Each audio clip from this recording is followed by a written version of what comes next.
Okay, hello everybody. Today we're here in Microsoft Flight Simulator 2020 in the Chancellor 414 AW. We have a 189 nautical mile flight from Cape Cod Gateway to Teterboro. Cape Cod is an amazing freeware airport, and Teterboro is a payware airport by Flightbeam Studios. We'll be flying IFR, and we have some real-life weather storms to deal with that are hanging out around Teterboro that we'll track using Foreflight's weather, and PIREPs to get real-time pilot reports for turbulence, lightning, and other issues along our flight path. Should be a lot of fun, so let's hop into the pilot seat and get started.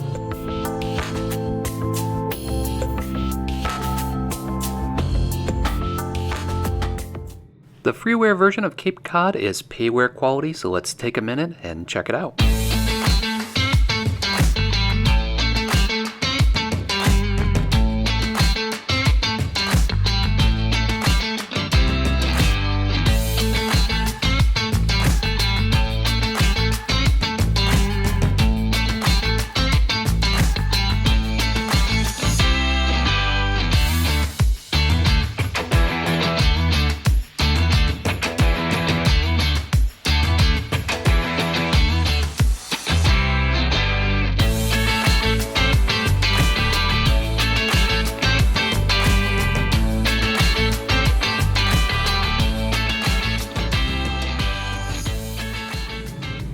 For today, I'll be using the real-world Checkmate 414A checklist. So I'll splash that up on the screen. So we'll start by checking that our switches are off. Next, we'll go and verify that our circuit breakers are all in. Now we'll head down to the cowl flaps, and we will get those open, and they're already open, so that looks good. We'll check that our gear lever is down. It is. We'll turn on the battery master. We'll check the voltage to make sure we have sufficient voltage to start the engine, and we do. We'll head over to our gear lights, make sure that they are all on. We've got 3 green. Check our fuel gauges. They match what we measured on the wings during our walk around. Then we'll head back down here and turn our battery master off. We'll confirm that our avionics are off. We'll head down to our fuel selectors and get them both to the green main tanks. Next, we'll head over here and we'll open up our storm window so that we could hear the engine start. And excuse my reach, Floyd. There we go. We'll grab the window here and open that up. Next, we'll head back down here and we'll get our battery and our alternators on. We'll turn on our beacon. We'll check the annunciator panel. That works. Last week there was a version upgrade for this aircraft, and unfortunately it introduced a glitch. So when we head down to our mixture levers here, you can no longer move the mixture levers since the patch. However, if you set auto mixture in your options menu for Microsoft Flight Simulator, it will put them to full for you, so that's what we're going to do. Next, we will ignore that and head to the prop levers. So we're going to get both of those full forward. And then we will crack the throttle open an inch. We'll head back over to our panel.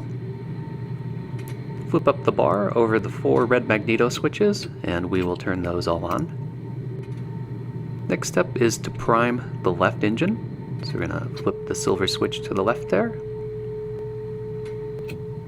Looks good. Clear prop. Press the starter. And we've got ignition. And if we turn and check out our manifold pressure and our RPM, we can watch those come up as the engine spins up to speed. And once we hit above 1,000 RPM, then we'll turn the left fuel pump to low.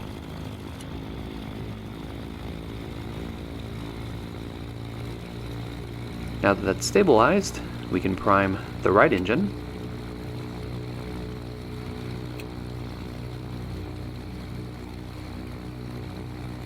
Head over here and we'll press the starter button.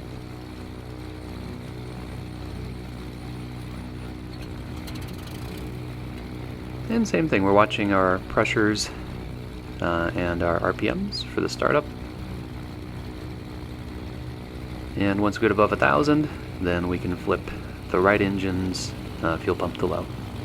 Now with both engines running, it's a little noisy in here, so I think it's time to close both of our windows. Excuse me again, Floyd. Get that latched. Get over here and close this one. And of course we have full climate controls in the Chancellor, so we can turn on the AC if it gets a little bit too warm in here. Everything is stable, so head down to our panel here. And oh, I did not get the beacon on before. That was not good. And next we'll turn on our avionics. That's the lower right hand switch here. The GTN 750 makes it super easy to enter all of your frequencies. You can just enter your airport, and that will bring up the info with the frequency page for it. And then you could just tap what you want and it'll enter it into standby, then you can transfer it over. So we will start by entering in the ATIS to get the weather.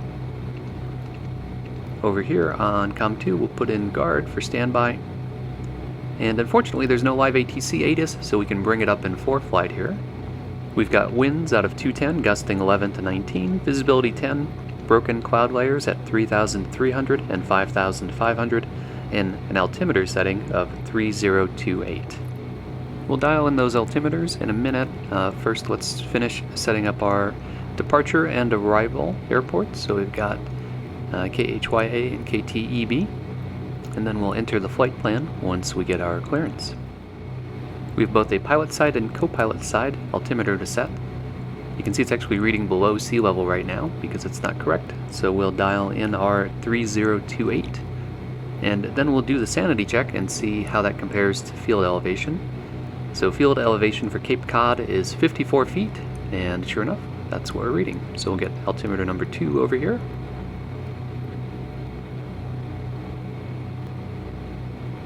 And looks good. Cape Cod clearance, Chancellor 26632 with information Charlie, IFR to Teterboro, ready to copy. Okay, we'll tap on Foreflight here and open up our craft notepad, grab our Apple Pencil so we can write right on the screen.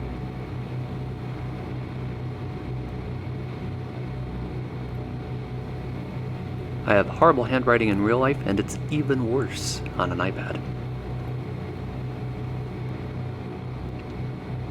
Okay, cleared to Teterboro, Tango Echo Bravo, radar vectors Zunix, then is filed, climb and maintain 5,000, expect 10,000, 10 minutes after departure, departure 118.2, squawk 2313, Chancellor 26632. Alright, if we switch over to the maps page, I can show you our flight plan, and then we'll enter it into the Garmin.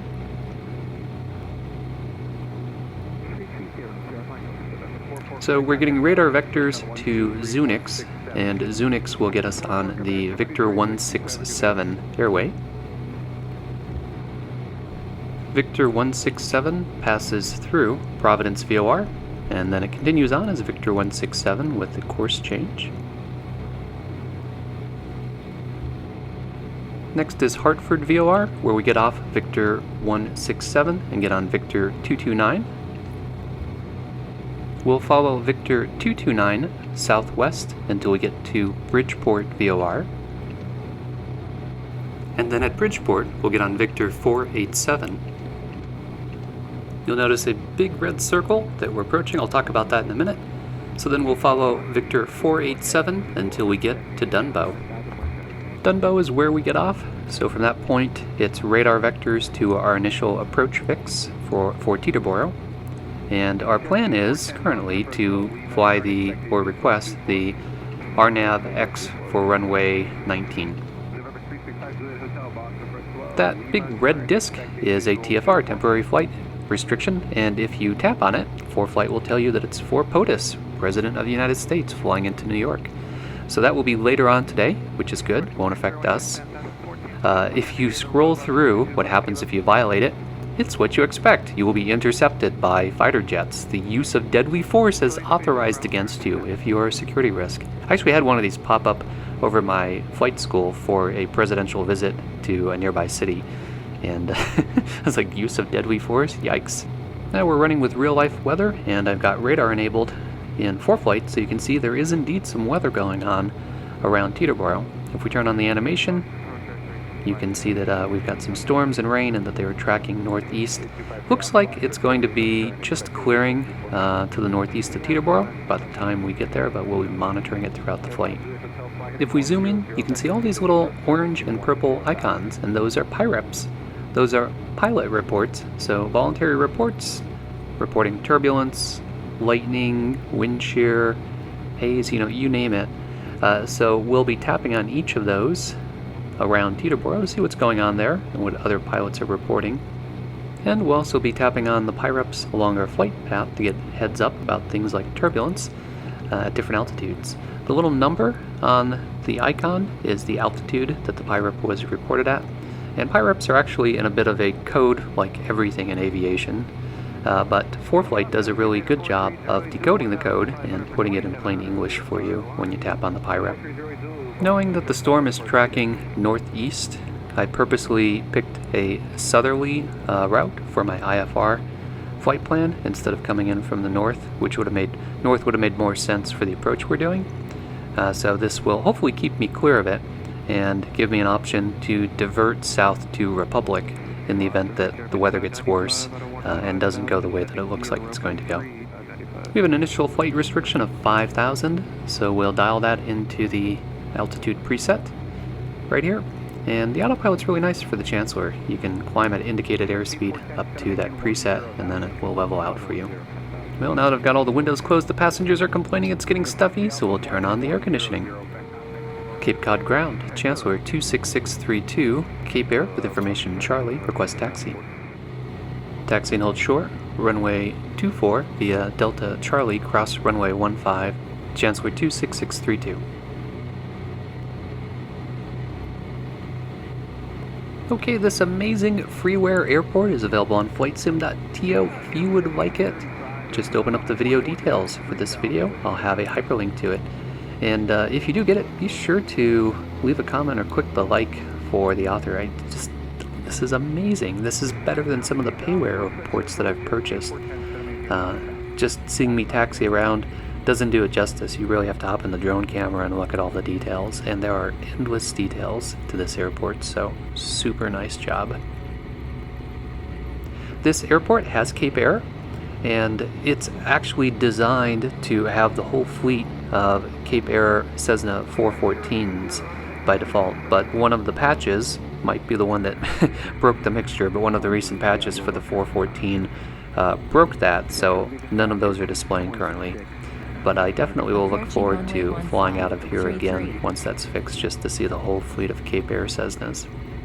And you just saw and heard Foreflight give us an alert that we're about to cross and enter a runway, which is one of the great things about Foreflight, voice alerts, especially if you can hook up your iPad or your iPhone to your aviation headset. There's the windsock. It's indicating a bit of a crosswind, but it is pointing in the correct direction. Remember, our winds are out of 210 and we're taking off on 24. We'll pull up here to the hold short lines. I'm not sure where the run-up area is here at Cape Cod, so we'll just do it right at the hold short. And we'll pull up the checklist and run through our run-up. So our flight controls are free and correct. That looks good. We've got our trim set for takeoff. The trim wheel's just to the left of the throttle on the quadrant. And next we're going to bring the throttle up to 1700, and then we'll do our mag check.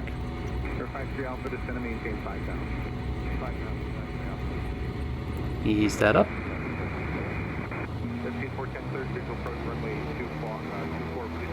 Remember, each engine has two magnetos, a mag left and a mag right, for a total of 4. That's the 4 red switches on the arm panel to the left of the pilot. So we're going to do those one at a time, and we're going to watch the RPM gauge for the drop. It's a little bit hard to see, but if you watch the RPM gauge, the two needles for the left and right engine are overlapping, and you can see the one just slightly move to the left when we do each of the mag checks. One more to go. Let's check that both of our alternators, left and right, are producing current. And they are. Back over to voltage, make sure that we've got a positive voltage. So the alternators are charging our battery.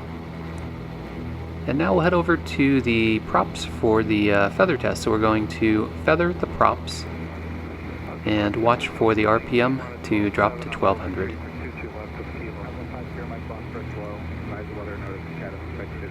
And there we go.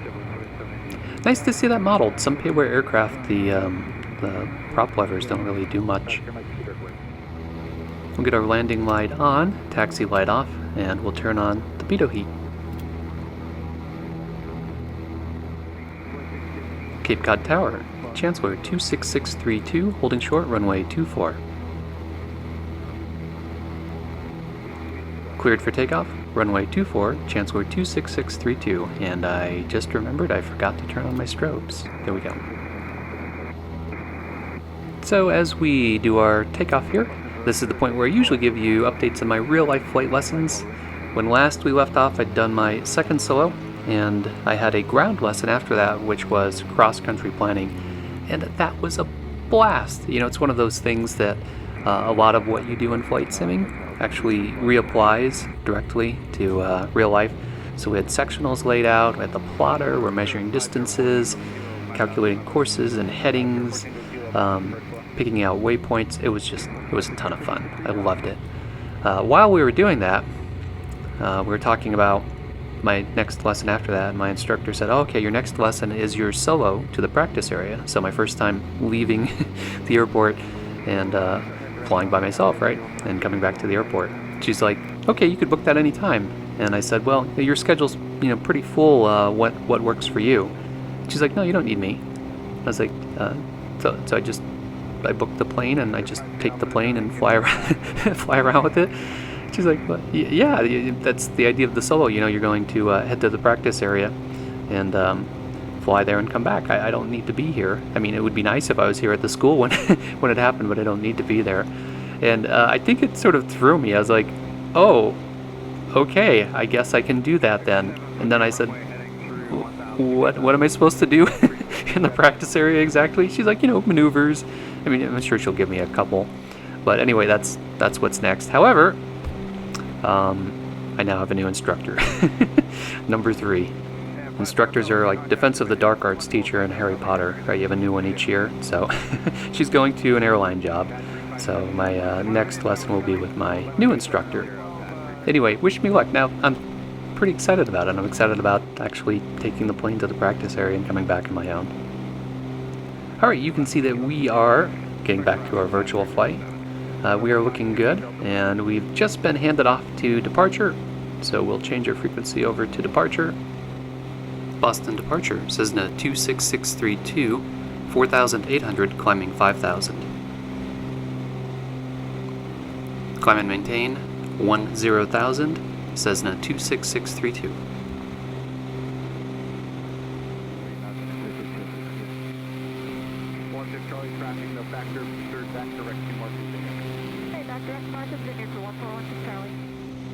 A little windy, but my passengers seem content so far, so that's good. And we've got Foreflight. You can see that we've just passed Zunix, and we're now on our Victor Airway. And check this out, contrails off to the left. That is from the FS Live traffic plugin, and it's a thing of beauty. So let's sit back now and enjoy that awesome flight simulator scenery.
Alright, that was awesome, having some real-world weather to deal with and watching it live in Foreflight and following the track of the storm versus the progress of our aircraft.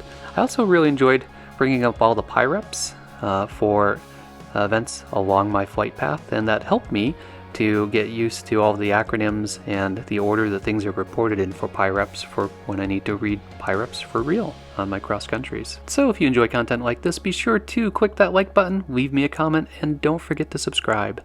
Thanks, as always, for flying along with me, and stay tuned for further flight adventures.